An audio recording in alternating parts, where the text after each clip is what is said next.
What's up, everybody? Johnny here. Hope y'all are doing well. Today what I'm going to show y'all how to play is the magic chord progression. I call it that because it's in hundreds of songs, hundreds of hit songs. If you learn this chord progression, you are quite literally learning lots of songs, okay? I'm going to break each one of these chords down, so this is a beginner lesson. So if you guys already know how to play these chords, you might want to scoot on maybe down to the end of the lesson where I'm going to show some strum patterns. And I'm going to give you some examples of songs that these chords show up in, okay? So let's dive right into this. First chord is a G chord, okay? I like to play my G chord like this. Second finger on the low E string, third fret. Your index finger is going to be on the A string, second fret, okay? You're going to have the D string open, the G string open, and then you're going to put your third finger on the B string, third fret, high E string, third fret. It's going to give us a G chord, okay? I know a lot of people like to play this G chord like this with their third finger on the high E string, third fret, okay? That's fine, but for this chord progression, I like it this way because we're going to be able to leave our third finger where it's at the entire way through this entire progression, okay? So we're going to go G. Then what I want you to do is I want you to move finger 2 and finger 1 to the adjacent string set, so the A string and the D string, and that's going to make a C major 9 chord. So your second finger is going to end up at the third fret on the A string, first finger is going to end up at the D string, second fret. Okay? Now, if you can, block that low E string out with the tip of your second finger. So you still have to fret this note, but if it's possible for you to get this maybe to the tip of your finger, just block that low E string out. That's so that you can strum a full strum with your right hand and not have to worry about aiming so much. If not, no worries, just strum from the A string. Okay? So one other note about this chord, you want to try when you're practicing it, if you don't know this transition, try to move these two fingers as a group.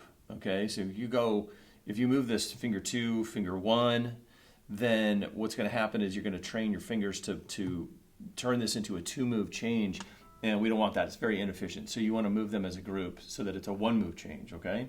So G, C major 9, and then you saw that in that change we left these two fingers, okay? So those didn't move. These these moved up. Then the next thing we're going to do is we're going to go to a D chord, but the finger 3, again, like I mentioned in the beginning, this finger is going to stay, but our first finger is going to go to the G string, second fret, okay? We're playing there, the third finger at the third fret on the B, that didn't move.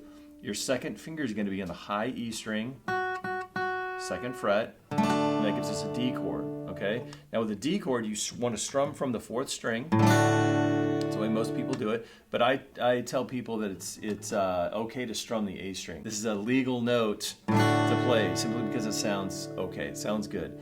And if possible, you want to try to reach over with your thumb, if your hand is limber enough, and try to touch that low E string just so that it mutes it out. Okay, so you can get a nice full strum. Your right hand doesn't have to think about aiming at strings. Now certainly if you can't reach over the board yet, no big deal. Just strum it from the A string and the D string and you'll be totally fine. Okay?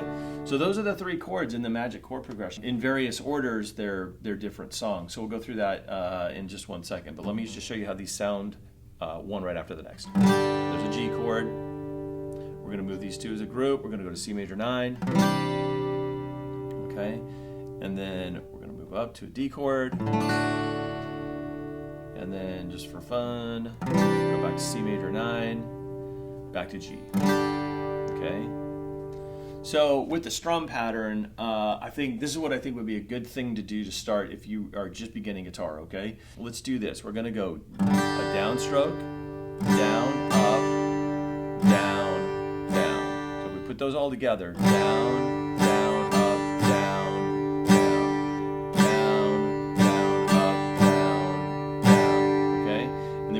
transition that to the next chord, C major 9. Down, down, up, down, down, down, down, up, down, down. D major, 1, 2, and 3, 4. 1, 2, and 3, 4. Back to C major 9. 1,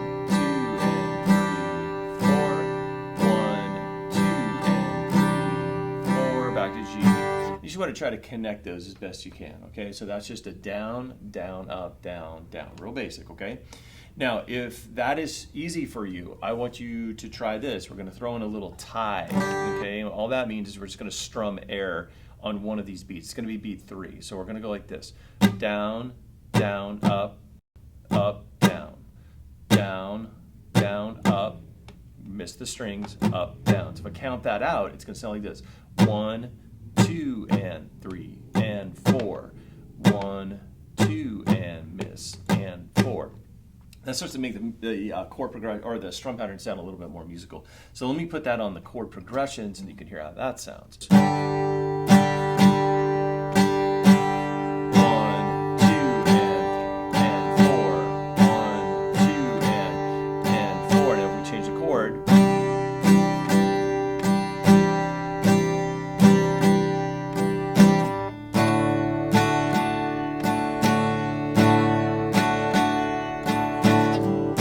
Okay, so you get the idea. We're going missing that beat 3.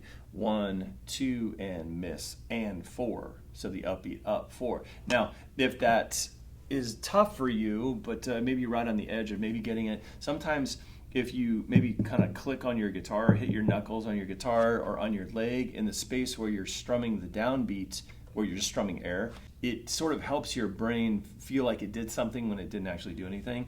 So what I mean by that is, so down, down, up, hit, kind of knock on your guitar, and then up, down. So down, down, up, tap, up, down. Or you could hit your leg, right? You could go down, down, up, miss, up, down. Just to put like a little placeholder in there, okay? That's the magic chord progression. There's a couple of strum patterns. Now let me give you some examples of songs that these are in. So just off the top of my head, if we play that chord progression backwards, we play it in this way. Could be that, right? Could be that tune. If we do it this way, we go G, D.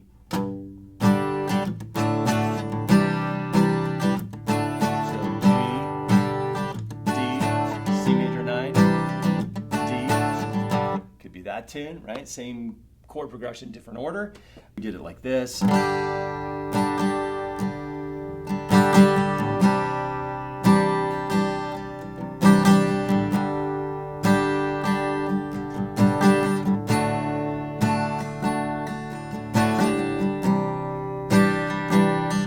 be that one, right? So you got all kinds. You got 3 tunes already that you could play if you can learn this chord progression. And finally, if we played this chord progression from D and we played 2 measures of each chord, so we went D, 1, 2, 3, 4, 2, 3, 4, C major 9, C major 9, G, 3, 4, 2, 3, back to D. That'd be at the end of the progression. That's the intro of that tune. So there are 4 tunes that you could play if you learned how to play this chord progression. So I hope this lesson was helpful for you guys. If it was, I would be very grateful if you'd consider liking and subscribing. And until the next lesson, we'll see you guys soon.